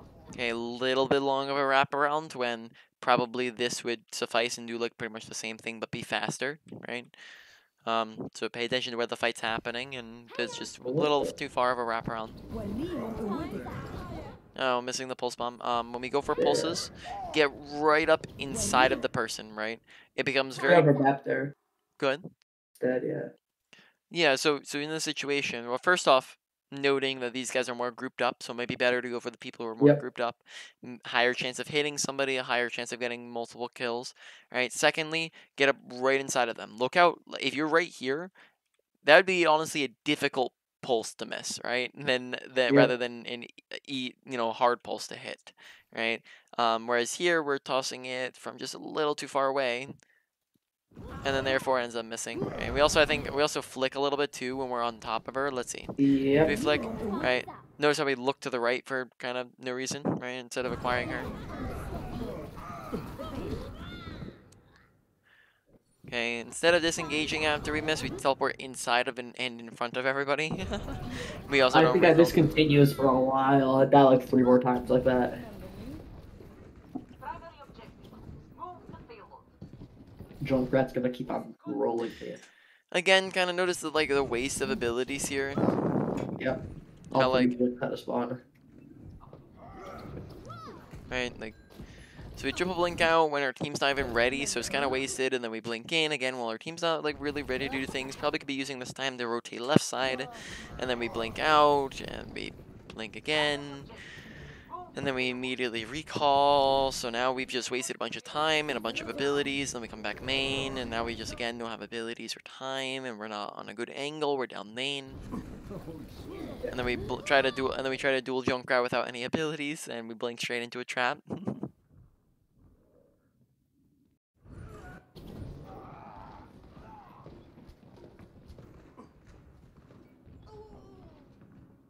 Remember me? No, we're peeking and putting ourselves out in the open Yeah. when the fight's over. Don't do that. Hide. Be sneaky. Crouch it up. Don't just I'd probably, if you know that you're gonna cross through this wide open area, might be better to maybe come in and hide in this corner or something, right? If you know that you're not gonna be able to cross that area without them seeing you. I notice a lot of the times when we're being sneaky, we peek people. We'll be sneaky, but we'll like stand out in the open. Like we'll hide behind them, and then we'll do this, right? When they could just turn around and see us very easily. Don't do that, right?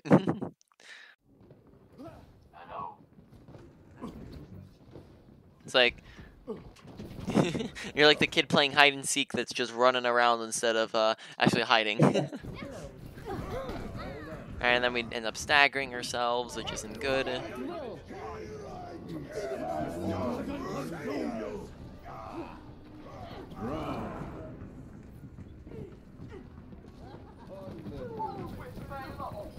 Oh, very nice.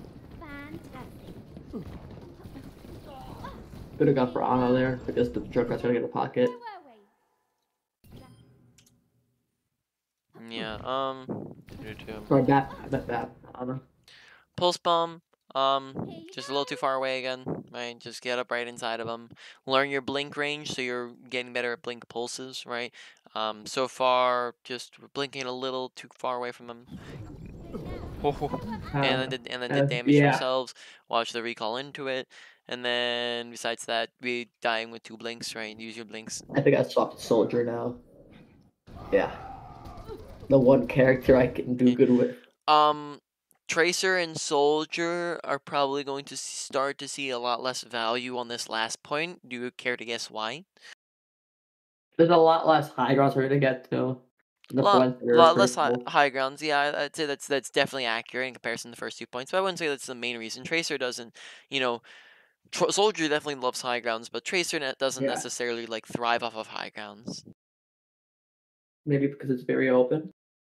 I'd probably say the biggest reason is because there's a lot less flank and off-angle opportunities. Alright. It's very close quarters, and there's not a lot of like areas to go for flanks on, and there's not, like you said, a lot of high grounds. So probably say Soldier would see less value here than probably, for example, like an Ashe. Like if you're trying to put her in your tool belt, Ashe probably would find more value here, like you said, being out in the open, not being as flanky, being a little bit more spammy, that sort of idea.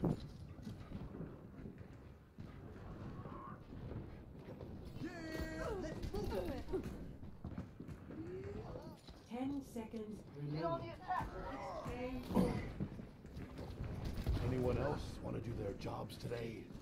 Move the payload. Changed my mind like 5 times. Oh, let's break it.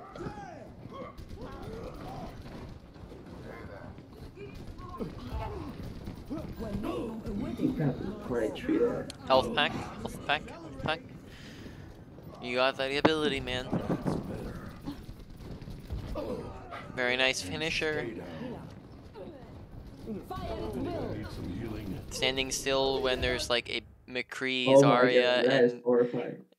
Baptiste, who all could melt you down very fast here. So that's a no bueno standstill.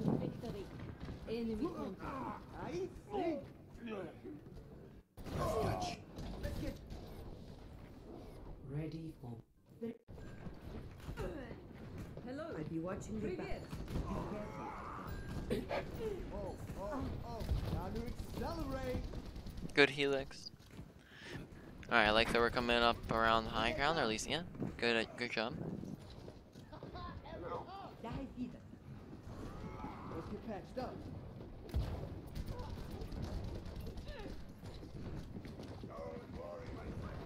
Just be spamming, right? Sometimes, we'll just kind of pause from shooting. Keep shooting. Shoot as often as possible. That's called, Yep. what that's called, and we see this in a little bit, so I'm going a little bit into it, is actions per minute, right? What actions per minute means, and we've seen actually quite a decent bit of this, actually, because this would go within the 0 to 100 thing we've talked about, is actions per minute is essentially making sure we're being as efficient with our time as possible, doing as many things as possible at all times, right? If you were to, for example, compare a bronze player to a GM player, right? A GM player with mistakes excluded, right, is going to be efficient with like every single second of their time. Whereas a bronze player, might go pew pew shoot shoot and then take a random 10-second pause, right? And then go pew pew shoot shoot and then go, oh, look at the pretty scenery, right? So it's a lot more littered with times where you're doing absolutely nothing, and we see that a lot within our gameplay, where we'll just like think for example on Tracer, where we'll just kind of sit there and stare, and there's times where we will just kind of sit there and not rotate, right? Not rotating, that's part of actions per minute, is using that time to rotate, and whatnot, right? There's times where like the fight will be happening and we'll just kind of sit there, right, and not shoot. And here when we're on Soldier, and we'll just kind of not shoot when we could be shooting, just going pew pew pew pew pew pew pew, right, as often as possible. So just make sure being efficient with our time, not just kind of chilling around. There are times where you shouldn't be shooting, like we've already discussed this, when you're going in 1v6. It's probably a time where you shouldn't be going in and engaging, but there's almost always gonna be something for you to do, even in that time where you're waiting for the fight to happen. You could Yep. be being aware of your surroundings, rotating, pressing tab and checking out what's happening with, ultimates, and who did they swap characters, right? There's almost always something in this game that you could be doing. So just look to be efficient.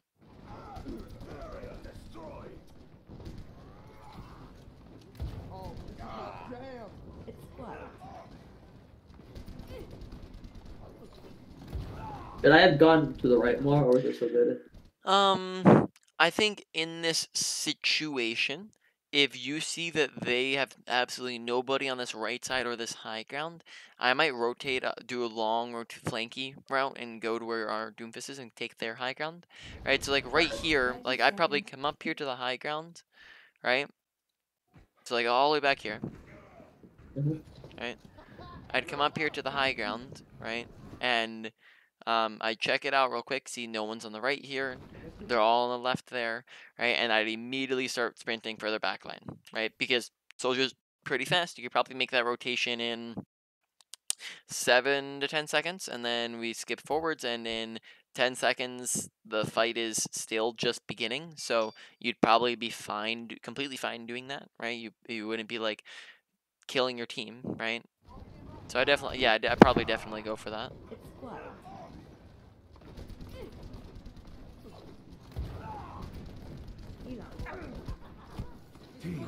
Walking in the shots, standing still, not using cover, right? All we have to do there is just go, whoopsie, they can't see me, right? But there we walk through the open, stand still, and don't use high ground covered and whatnot, right? And walk into the shots as well. Statistically speaking, Doomfist. I mostly improved on this character since last time. Okay. What are you trying to do off the post? You can up the post. You can bounce all the way over the roof. Oh, you can also just do that from walking up here and doing that. Yeah, So but this- one looks cooler. Yeah, I mean not a whole, because I think you had to come up to, yeah, I mean like you dropped on top of it. It's probably just Yeah. usually worth it to just go for the easier one. I guess. 1. Attackers incoming. Defend objective. I'm just A. playing around a little with it. rising fist. Don't worry, my friend. I have your shield. If you're looking for one, you can jump on those boxes and then punch on that roof right there, and then you Yep. can go off of that thing. Yeah. If you're gonna go for a punch, make sure there's a wall to punch them into. Otherwise, it's better to go for a Got it. slam, right? So here, if we're punching them and we see they're just gonna hit nothing but air, it's not gonna accomplish anything. You're better off, slamming here. Also, say we engage maybe a little too fast, and we're also giving away our position, so this is not a surprise angle. They can all look at us and see us and shoot us and pressure us so easily because we initially just gave away the fact that we were here. Whereas, let's say we just kind of sneak around. Let's say we're like up here and we're waiting for them to come in, waiting, and we let them come in a little bit more. Then we can charge up a punch while we're dropping, right? And then boosh into this wall, right? Or versus being very clear that we're up here and then dropping in without getting any value.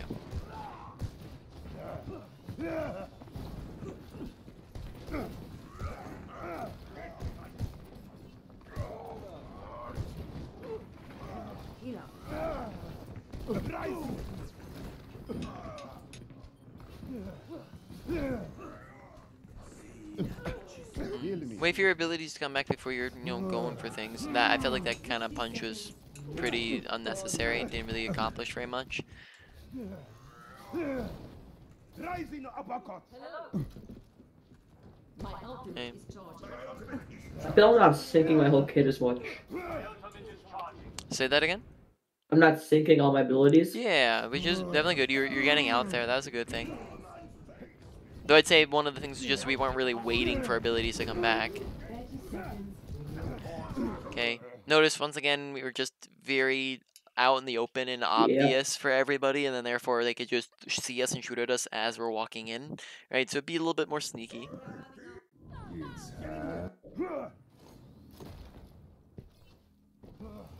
10 seconds Cool remaining. heads. Steady hands. We're almost there.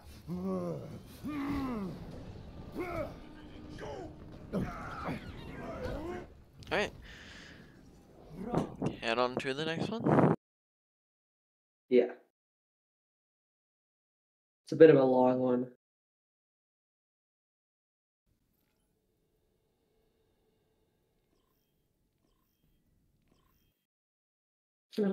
Traveling to Havana. I started off here playing Tracer, but with a really bad positioning idea. I got one, but not right now. Ready for battle. Yeah.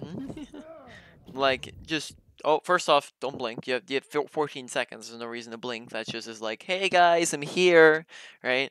And then that's gonna get you killed, right? Secondly, um, like, what's your escape route? Like, what do we do if we get a kill and then they just turn around and come chase us down? Like, where do we Oh, go? there's spawn. Where else? um. So then, besides this, we were just playing Ashe the other game. Probably recommend this again. This Yeah. is another great Ashe spot, right? Like, I mean, Yeah. like, it's very wide. Ashe is a like, I hesitate to call her a sniper, but like a mid range to long range character, right? And therefore you'd probably find a lot of value on a wide open map like this one. So, pretty good Ashe spot instead of Tracer, who's a very close range character who is pretty flexible if you know how to play her, but probably not a great map to play her on. Again, notice that we're jumping and not really crouching. No one knew I was here. Yeah. 3, 2, I got it at that. attackers incoming. Yep, so they're already looking for us because we were making all those sounds. Stop the payload. I shouldn't have recalled. I don't think I could have tried to blink out.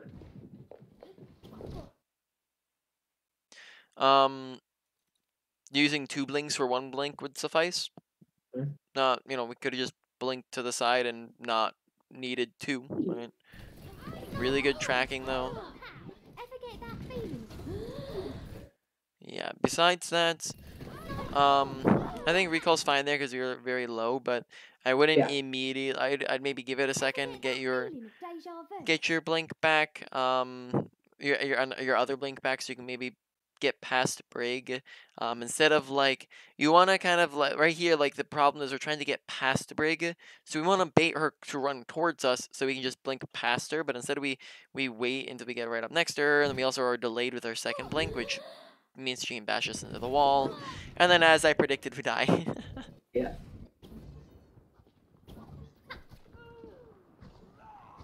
Thought I swapped. Guess not.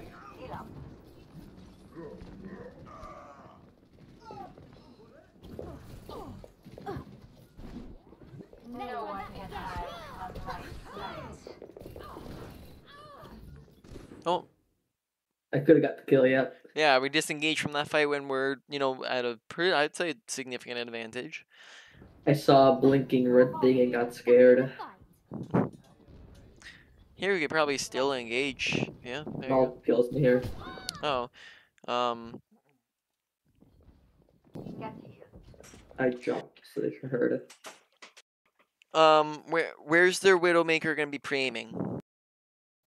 Right at the door. Okay, Oh, so the corner of the door. so Could where have should blinked through. yeah? So you blink through the door, right? Yep. Now, where do you think a good tracer's go? What direction do you think a good tracer's gonna come from? Let's say you're the Widowmaker, right? Yeah. What direction do you think a good tracer's gonna come from? Behind, most likely. From behind? They're gonna come from this? Well, not from where I am I'm now. I'm saying in this situation, right? What would a good tracer do? Would a good tracer walk through the door or blink through? Blink. Blink through. So where should we pre-aim at the door or where they're We gonna would blink? you blink and then you're gonna while you're blinking you're gonna turn left. So, Sorry, say that again. you blink and flick your mouse left. Yeah, I would probably say no. I'm talking about if we were from the Widowmaker's perspective. What? Oh, Yeah. So if we are Widowmaker here, right, or Ashe, or Mhm. McCree, or anything, and Yep. there's a really good high-level tracer, right, Diamond, Masters, whatever, tracer is most likely to blink through, right? I'd probably say you want to pre-aim, not at aiming at the doorway, but if we know we're coming up on a tracer, I'd pre-aim here, right? Because I know Mhm. tracer's gonna blink through, right? So it's kind of predicting the movement of the enemy tracer. Besides that, no, you're wrong. Incorrect. You don't blink and then turn left. You turn left and then you blink. Alright. Right? Because now you turn left and blink and you're already aiming at her. You blink and you turn left. Well, now you just have that delay before you see them, right? And This she's way.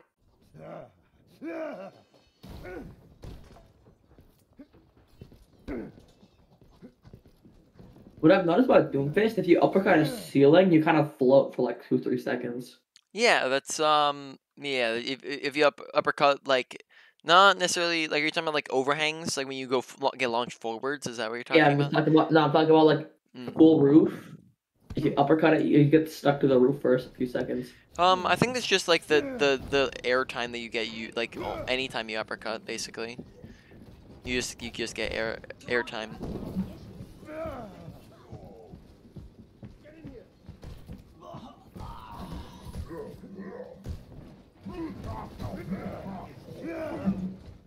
Alright, so a couple things wonky. First off, I probably would have punched Doom when he's right here, and then I would send him flying into your team, right, where you can shoot him very easily. It would cancel his E possibly as well. Secondly, we waste all of our shots here, so if we need to actually, like, it doesn't really do a lot of damage, and then if we actually get into a fight here, we have 0 shots left, right, so not really properly managing those. Right, we also start punching, but what are we punching at? Pretty Right? much nothing. Right, so here we start punching and like we're not going to be able to actually hit anything, and then we notice that and we have to cancel. So there we just wasted a ton of abilities. Shooting, there you go.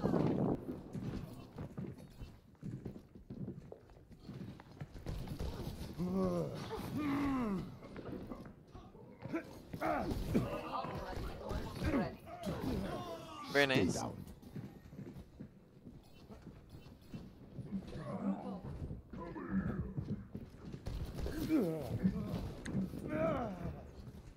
Massive punch. Heal me. Let them out. I should have slammed into that, I feel. Yeah.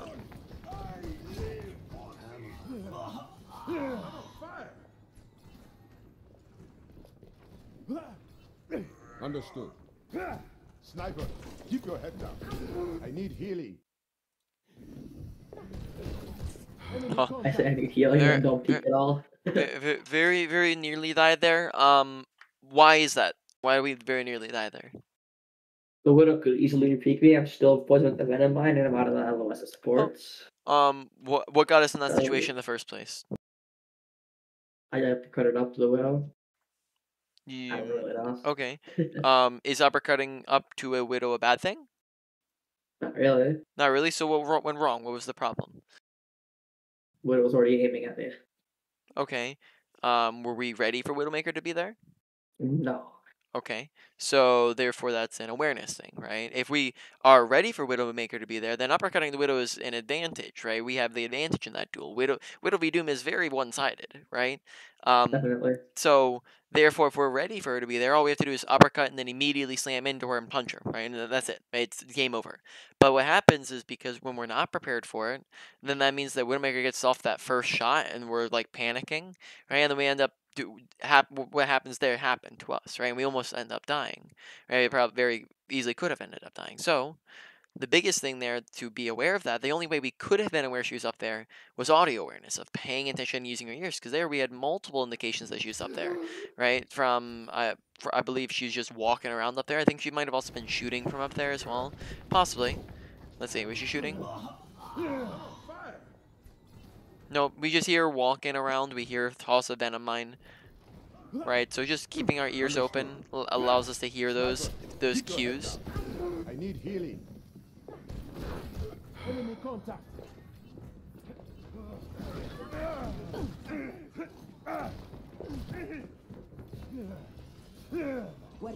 Heal me.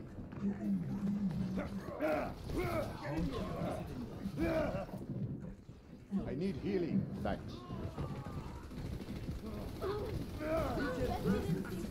What we punch there? Thanks. Did Arissa walk in front I of it? thought I hit the hog, but I guess not. Oh, we hit Brig. Oh, wow. Once again, make sure picking us. No, If we're not going into a surface, right? Then don't punch. But then here we do have some surfaces we can punch into. It's just about angling, right?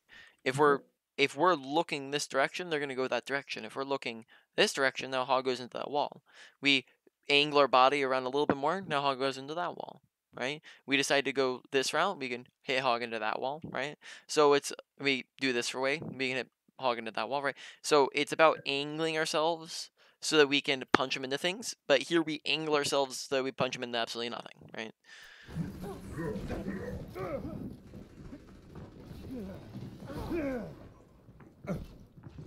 I'm under attack.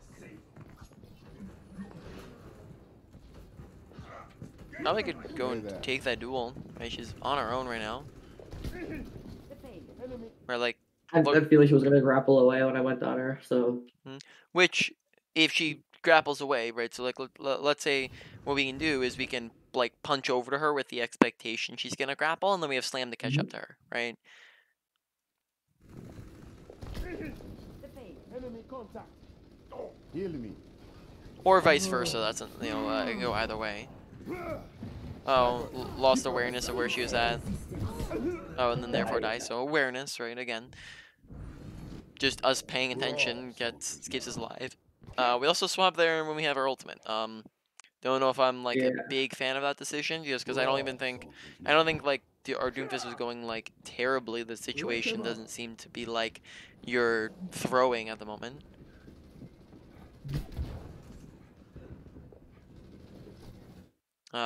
We end up peaking at like 80 HP there. Also health pack maybe like no, I think that's fine. Don't take that tool. I believe in my strafes. Maybe a little too much. Maybe. You got a lot to learn. My ultimate is charging. Probably end up going like top left, right? Only but only Under the roof. yeah, like they'd only have like Reaper who could contest you pretty much, right? That's about it. I'd make sure you're a little bit sneaky about it, because if our teammates are like, if we reveal ourselves too early, they can just push us, right? But if we reveal ourselves slightly late, then Reaper might already be engaged on other things, and they won't really have the manpower to hunt you down, right? Our options. This is definitely fine though. I wouldn't say this is bad positioning. Oh, that was a very good tracking.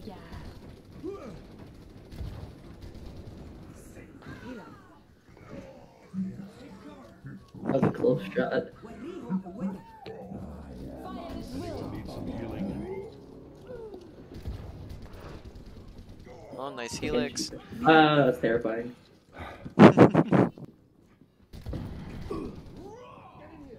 Should have let the Genji do it. Yeah, in that situation, Genji should have just been ready for it. I think you were kind of fine because you wanted to get helix on him. I got the 3-2 on as well. Doomfist eats me alive.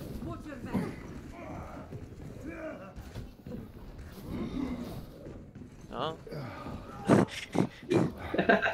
Okay, finally we're dead. What's the main reason why we died there? Right. So in general, Des, did we talk about survivability at all last time? Mm-hmm. Yeah. No, Okay. we didn't. So We wait, we did or we didn't? Did not. Did not. Okay. So when it comes to death, right? Deaths are bad. Obviously, whoop-de-doo. Very bad. But let's go a little bit more into why they're bad and then how we can look to stop them. So why they're bad, right? They are bad because when you die, you are going to put yourself out of the fight for 10 seconds of respawn time, and then also 10 seconds of walk back time, which adds up to roughly 20 seconds of death. That means, for example, if you die 10 times in a game, that's going to be 3 minutes and 20 seconds of time where you're just doing absolutely nothing, right? Which is an insane number to think about because that scales up with more deaths as well, right? Now, on top of that, it's not just time that you're doing nothing, you're also negatively impacting your team. You're making it more likely that you actually lose, right? So we want to make sure that we're staying alive, right? Now, how do we stay alive? Well, you stay alive by identifying why you're actually dying and looking to stop that. There's 4 main ways that people die, 4 main reasons why somebody would die. There is a misuse of abilities, such as if we didn't use our health pack, or we ran into their team, or we just didn't sprint at all, right? There's over-aggression, such as if we ran into their team. There is poor positioning, right? Like being out in the open or not being on a high ground, or being with our team. And then finally, there's a lack of awareness, not paying attention to our environment, and then therefore missing something that kills us, right? So we want to identify every time we die, why did I die, right? And then look to fix it, right? If we are out in the open, wow, or sorry, if we were in poor positioning out in the open, where could we have positioned instead, right? If we were not aware, what we were not aware of, what should we have been aware of? How could we have been aware of it, right? That sort of idea. In this situation, out of the 4 different things, what do you think was the main reason why we die here? Poor positioning. Poor positioning? What was poor about the positioning? That's not the right answer. Well, I'm not really too sure at all, honestly. okay, let's go through them. Do you think we misused abilities here? If so, like, what do you think you No. misused? No. Okay, I'd agree with that. I don't think we really misused very much here. Were we over aggressive? Yeah. I'd say maybe like a little bit. Yeah, I mean, like we're a little too close to them. Notice the range in which we're putting ourselves at, right? This is just, a little bit too close for comfort. Against those 2 really good characters, right? Besides that, positioning, probably say similarly, it's just we're a little too close to them. Maybe not taking a good high ground, right? There's maybe no reason why we could be over here instead of like over here, right? That sort of idea. Probably say though that the biggest thing that it seems to be here, I would say, is the lack of awareness of. I don't think we knew that they had a Doomfist. I don't think that's because that's a recent swap, and I don't think we are aware of the fact that they swapped the Doomfist. And then, therefore, when the Doomfist comes and chases us, we're completely caught off guard by it. We weren't expecting it. So, right, alternatively, what we should have been doing is pressing tab between every single fight so we can see what they're on and be prepared for what they're on, right? Besides that, like, let's see, what else is there? Probably say just make sure when we know that they're on Doomfist and Brig and Reaper and Ryan, right, all of which are very close range characters, make sure we're keeping our distance, right? Don't go into their range. I'm not a young.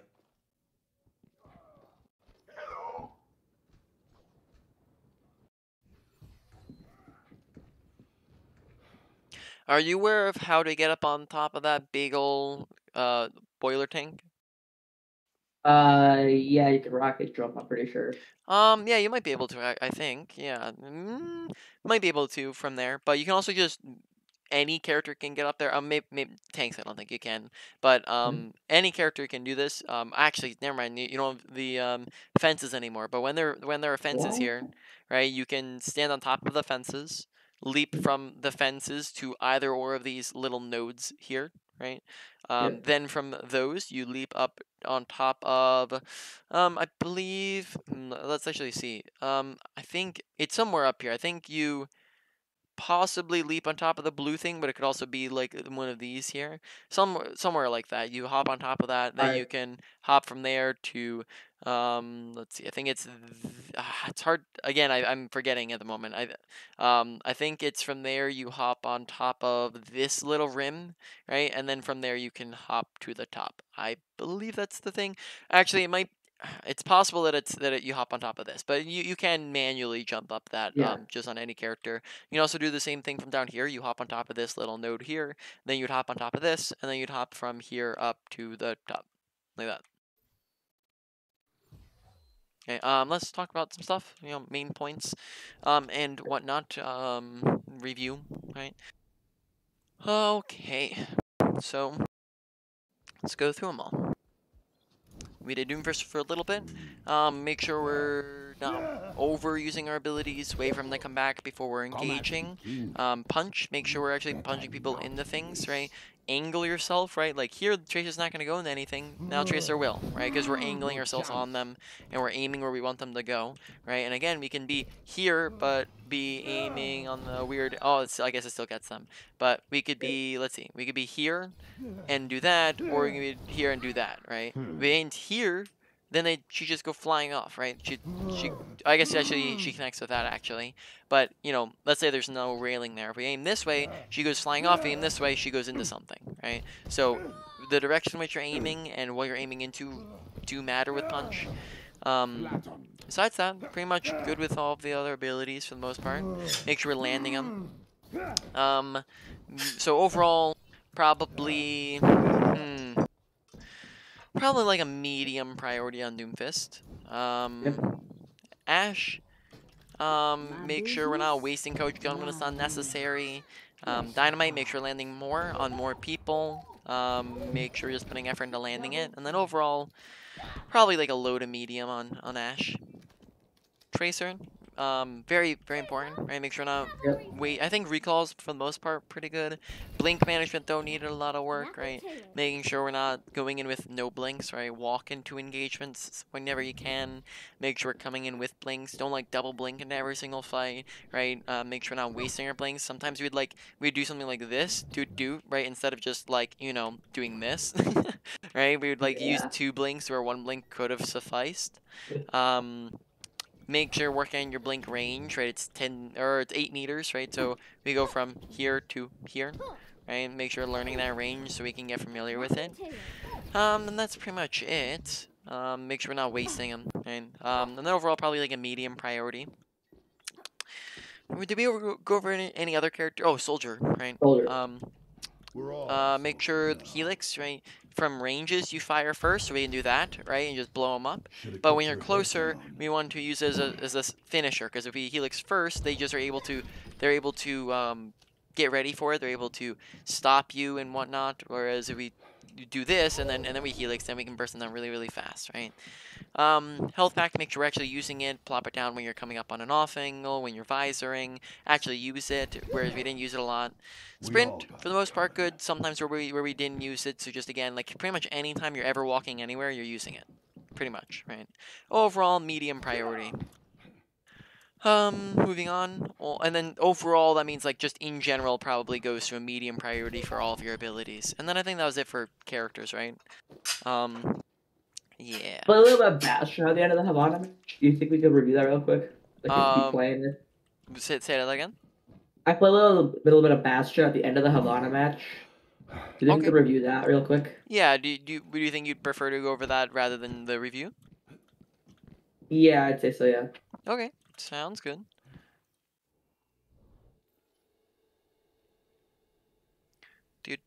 So we were on, wait, when we were on Havana?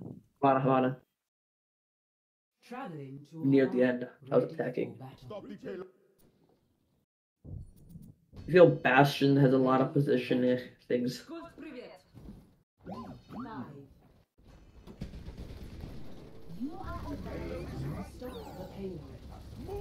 Okay. I think we set up a little bit too fast. Like from there, we weren't really able to see anything, and our team's already pushed forwards. I'd be looking to set up immediately on cart, pretty much, right? That's where I'd go, because that's where our team is. That gives us mobility. So just go straight to cart. Don't like stop before you get there. Okay.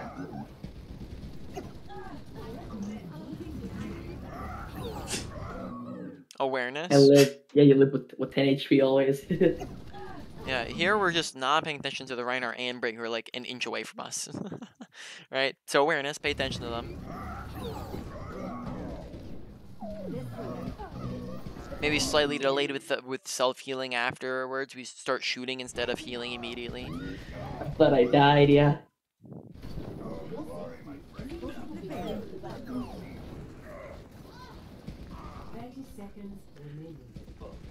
Yeah, Ponzo's behind us, and it takes all of us like a year to actually do anything.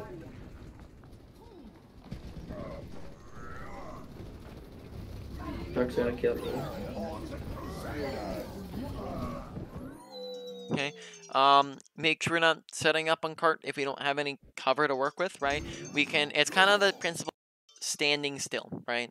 You can't stand still. You're on Mash and you're standing still constantly, and you're playing a character who needs to stand still. So if you need to stand still, you need to make sure you're standing still during times where you're safe, either when they are not looking at you, or if you have sufficient protection to stay alive, or sometimes even sufficient range to stay alive, right? If they all have fall off damage, right? So those are the main times you can stand still, but you can't stand still on cart if they can all just shoot at you for free, right?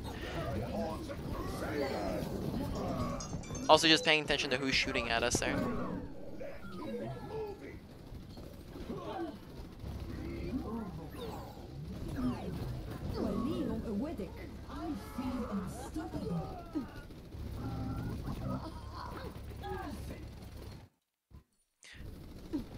Oh, yep, there you go. Don't keep shooting when there's nothing to shoot at, right?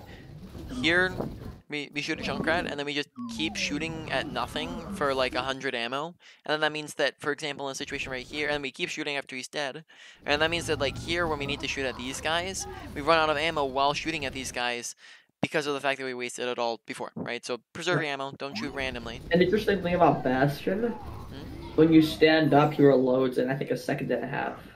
Yeah, I think it. Yeah.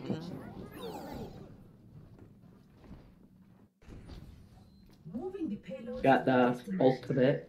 You should be at peak performance level. I like how I think it's my favorite ultimate in the game, Bastion's ult. Are you aware of how to do like rocket Yes. jumps with it? Yeah. So potentially there, if you're looking to like go for like a cool ultimate here, or like just like it honestly could just be a I really could good jump on play. the boilers. Yeah, you can jump on top of the boilers, right? And then that would give you like really good positioning. You'd have Mercy come with you. You could say if you wanted to, like if you're communicating with your team, say to your on. Oh, I guess you'd have a nano blade coming up here. But if you want to be selfish, right, you can say like, "Hey, Anna, nano me," right? Nano. That's what I did. Yeah, and then just boost up there, or even here we can just boost up to like the top there with where they are. I just thought it'd be really safe because it's overtime. Onwards to victory. You're powered up. Get in there. Very nice. Whoa, ho, ho. My goodness. Well, Nano Bastion's my review, you did terrible. My goodness. Oh, that's it. Okay. So yep, 4 more minutes. So real quick, Yeah. I guess let me just do main points. I guess just let me think about it for half a second. So we already did the we already did ability usage. Ability usage was a medium. Let's see. Ultimate usage, I think, across everybody was honestly pretty solid. I think just tiny things. That one was like a low to medium for ultimate usage across everybody. Then positioning, make better positioning definitely was something to work on. Maybe more so like a medium high, and then mechanics was maybe like a medium, and then awareness was like a medium high, right? So top two, I'd probably say number 1 comes as positioning, I think, and then number 2 would be awareness. Number 3 would be ability. Ability usage and mechanics are close. Yeah, I'll say ability usage, I think, then mechanics, and then finally ultimate usage. Right? Any Alright. questions about anything we've gone over, or is there anything Nope. else? No. Okay. That's about it. So let me stop.